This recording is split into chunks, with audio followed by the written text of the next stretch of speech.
Maybe just out of simple curiosity. Question is, where do young people go in the dark hours of a London night? Well, a rather bewildered Bill Wigmore has been seeking one answer by venturing into a place called the Batcave, just off Carnaby Street, where things happen on Wednesdays.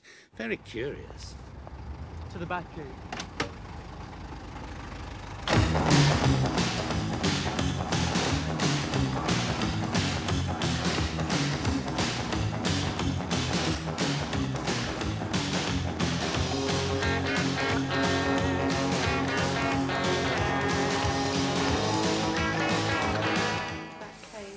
Batcave. The Batcave.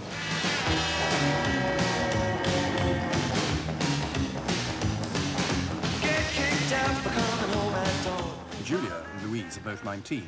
For Louise, the blonde girl on the left, Wednesday night at the Batcave is a special weekly treat. She's unemployed. Who can I turn to? Where can I stay? I heard a place is open all night and all day. There's a place you can go where the cops don't know you can act real wild. You obviously get called to prime if you've got spiky hair, don't you? You've got yourself a punk, Louise. Well, it's just that you get classified. Yeah, obviously you do, by the way you dress the people you hang around with. It's all based on something which is a little bit real. I mean, it's the people that make the atmosphere.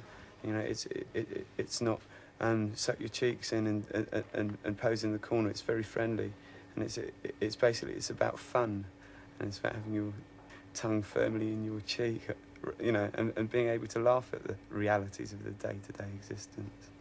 There are some surprising people hiding beneath the makeup. Ewan Jones is a customs officer. But I like to think that I do my job to the best of my ability, and my appearance doesn't necessarily influence the way I do that job.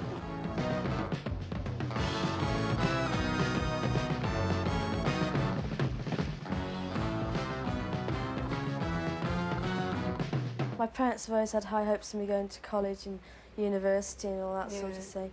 So when I went on to the Dole straight after school, they were a bit disappointed. Her friend Julia at least has a student grant to live on. At the moment I'm at Campbell Art College. I really like painting and I love making clothes. So whether or not I should do a fashion course for painting, because I don't know, I've got to sort it all out. But I really admire people like Vivienne Westwood and obviously Malcolm McLaren. I'd love to be something like that.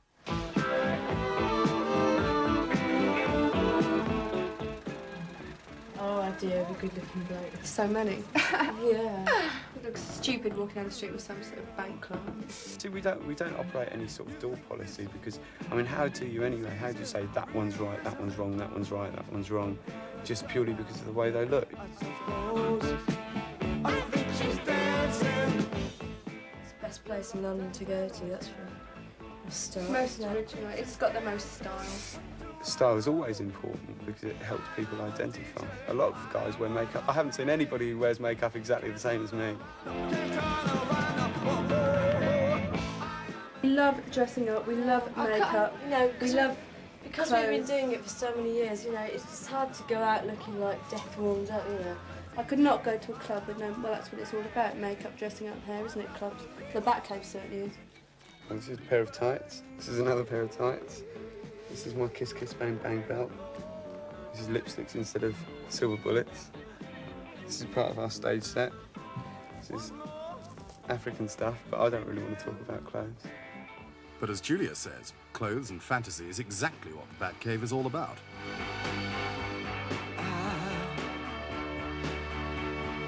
I will be king, and you will be queen. It's where I can do whatever I want. I can come down, I can dress up, I can meet people I enjoy talking to. We've got similar ideas. We can just generally get on together.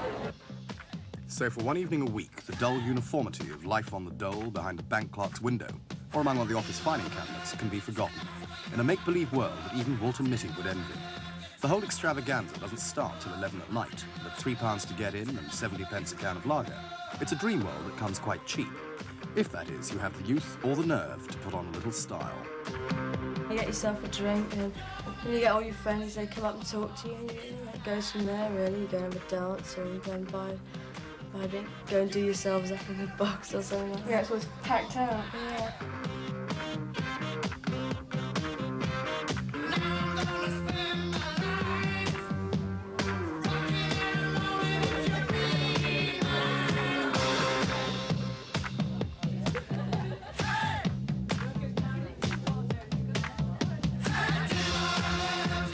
My mum's quite proud to be seen with me now. Yeah. She wouldn't be when I used to wear bob chains. The only thing that upsets my mum is the neighbours.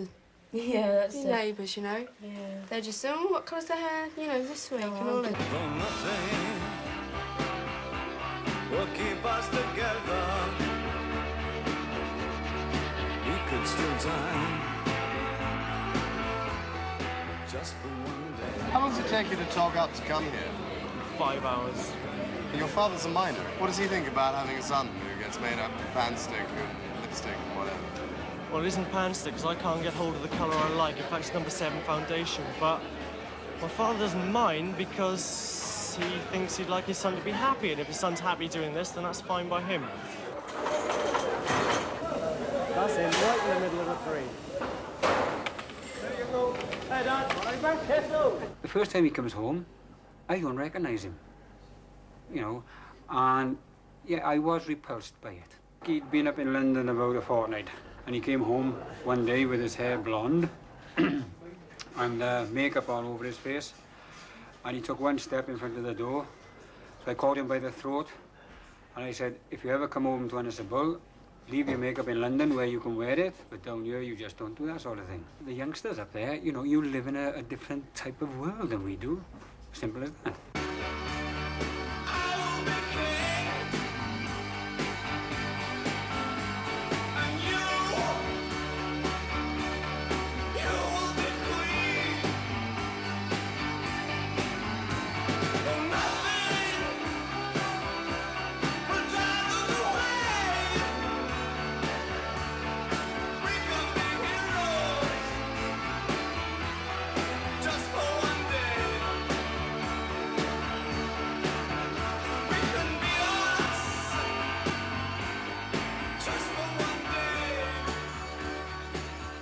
I don't understand is how they let Bill Wigmore in there. He hasn't even got a kiss, kiss, bang, bang belt, at least.